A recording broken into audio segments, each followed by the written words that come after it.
بسم اللہ الرحمن الرحیم۔ روایت ہے کہ جب فرعون ماں اپنے لشکر کے دریائے نیل میں غرق ہو گیا اور حضرت موسیٰ علیہ السلام کو بنی اسرائیل کے ساتھ مصر میں قرار نصیب ہوا تو ایک دن موسیٰ علیہ السلام کا اللہ تعالیٰ سے اس طرح مکالمہ شروع ہوا۔ حضرت موسیٰ علیہ السلام نے عرض کی کہ اے خداوند، تیرے بندوں میں سب سے زیادہ تجھ کو محبوب کون سا بندہ ہے؟ اللہ تعالیٰ نے فرمایا، جو میرا ذکر کرتا ہے اور مجھے کبھی فراموش نہ کرے۔ حضرت موسیٰ علیہ السلام نے پھر عرض کی کہ سب سے بہتر فیصلہ کرنے والا کون ہے؟ اللہ تعالیٰ نے فرمایا، جو حق کے ساتھ فیصلہ کرے اور کبھی بھی خواہش انسانی کی پیروی نہ کرے۔ حضرت موسیٰ علیہ السلام نے پھر عرض کی کہ تیرے بندوں میں سب سے زیادہ علم والا کون ہے؟ اللہ تعالیٰ نے فرمایا، جو ہمیشہ اپنے علم کے ساتھ دوسروں سے علم سیکھتا رہے، تاکہ اس طرح اسے کوئی ایک ایسی بات مل جائے جو اسے ہدایت کی طرف رہنمائی کرے یا اس کو ہلاکت سے بچا لے۔ حضرت موسیٰ علیہ السلام نے پھر عرض کی، اگر تیرے بندوں میں کوئی مجھ سے زیادہ علم والا ہو تو مجھے اس کا پتہ بتا دے۔ تو اللہ تعالیٰ نے فرمایا، خضر تم سے زیادہ علم والے ہیں۔ حضرت موسیٰ علیہ السلام نے عرض کی کہ میں انہیں کہاں تلاش کروں؟ اللہ تعالیٰ نے فرمایا، ساحل سمندر پر چٹان کے پاس۔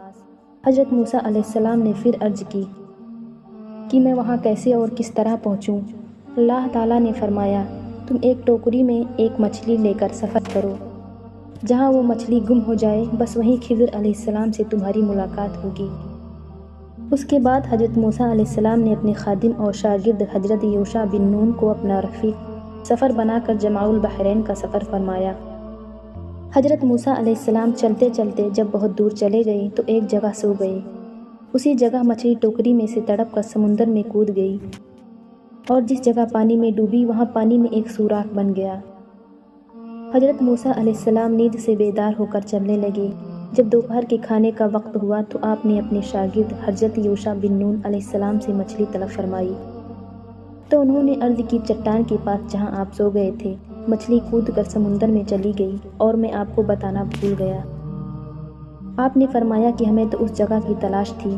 بہرحال پھر آپ نے اپنے قدموں کے نشانات کو تلاش کرتے ہوئے اس جگہ پہنچ گئے جہاں حضرت خضر علیہ السلام سے ملاقات کی جگہ بتائی گئی تھی۔ وہاں پہنچ کر حضرت موسیٰ علیہ السلام نے دیکھا کہ ایک بزرگ کپڑوں میں لپٹے ہوئے بیٹھے ہیں۔ جب حضرت موسیٰ علیہ السلام نے ان کو سلام کیا تو انہوں نے تعجب سے فرمایا کہ اس زمین میں سلام کرنے والے کہاں سے آ گئے؟ پھر انہوں نے پوچھا کہ آپ کون ہیں؟ تو آپ نے فرمایا کہ میں موسیٰ ہوں۔ تو انہوں نے دریافت کیا کہ کون موسیٰ؟ کیا آپ بنی اسرائیل کے موسیٰ ہیں؟ تو آپ نے فرمایا کہ جی ہاں۔ تو حضرت خضر علیہ السلام نے کہا کہ اے موسیٰ، مجھے اللہ تعالیٰ نے ایک ایسا علم دیا ہے جسے آپ نہیں جانتے، اور آپ کو اللہ تعالیٰ نے ایسا علم دیا ہے جس کو میں نہیں جانتا۔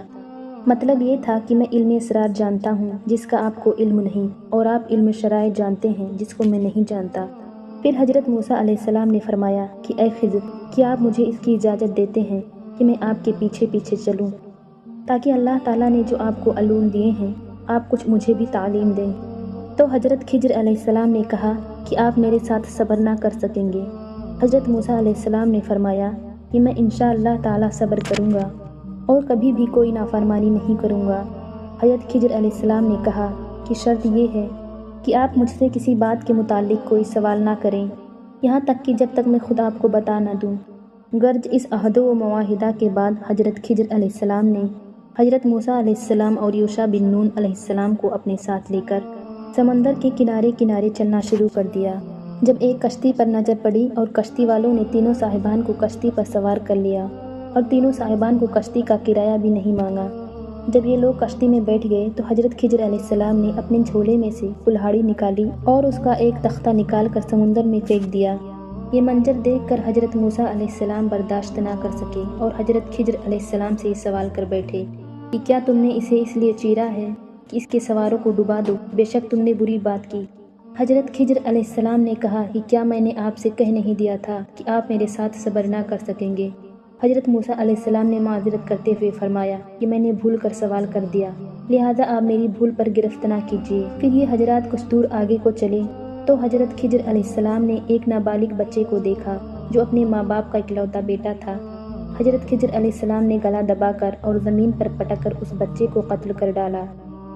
یہ ہوش ربا خونی منظر دیکھ کر حضرت موسیٰ علیہ السلام نے صبر کی تاب نہ رہی اور آپ نے ذرا سخت لہجے میں حضرت خضر علیہ السلام سے کہا کہ تم کتنی بے رحمی سے بچے کی جان لے لی، بے شک تم نے بہت بری بات کی۔ حضرت خضر علیہ السلام نے پھر یہی جواب دیا کہ کیا میں نے آپ سے یہ نہیں کہہ دیا تھا کہ آپ ہرگز میرے ساتھ صبر نہ کر سکیں گے؟ حضرت موسیٰ علیہ السلام نے فرمایا کہ اچھا، اب اگر اس کے بعد میں آپ سے کچھ پوچھوں تو آپ میرے ساتھ نہ رہیے گا، اس میں شک نہیں کہ میری طرف سے آپ کا عذر پورا ہو چکا ہے۔ پھر اس کے بعد ان حضرات نے ساتھ ساتھ چلنا شروع کر دیا، یہاں تک کہ وہ لوگ ایک گاؤں میں پہنچے اور گاؤں والوں سے کھانا طلب کیا، مگر گاؤں والوں میں سے کسی نے بھی ان صالحین کی دعوت نہیں کی۔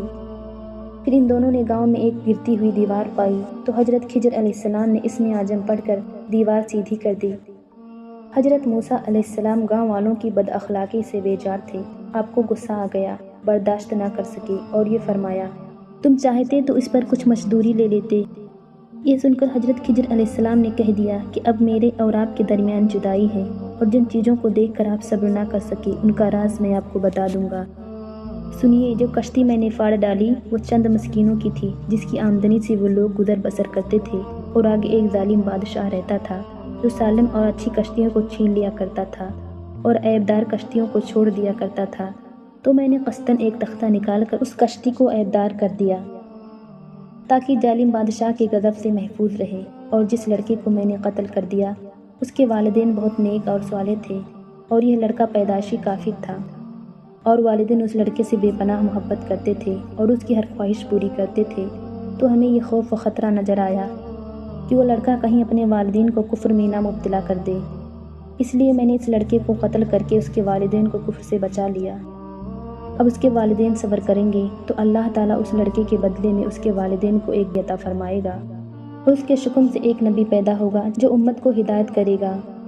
اور گرتی ہوئی دیوار کو سیدھی کرنے کا راز یہ تھا کہ دیوار دو یتیم بچوں کی تھی، جس کے نیچے ان دونوں کا خزانہ تھا، اور ان دونوں کا باپ ایک صالح اور نیک آدمی تھا۔ اگر ابھی یہ دیوار گر جاتی تو ان یتیموں کا خزانہ گاؤں والے لے لیتے، اس لیے آپ کے پروردگار نے یہ چاہا کہ دونوں یتیم بچے جمع ہو کر اپنا خزانہ نکال لیں، اس لیے میں نے دیوار کو گرنے نہیں دیا۔ یہ خداوند تعالیٰ کی ان بچوں پر مہربانی، اور اے موسیٰ علیہ السلام، آپ یقینی اطمینان رکھیں کہ میں نے جو کچھ بھی کیا ہے اپنی طرف سے نہیں کیا ہے، بلکہ میں نے یہ سب کچھ اللہ تعالیٰ کے حکم سے کیا ہے۔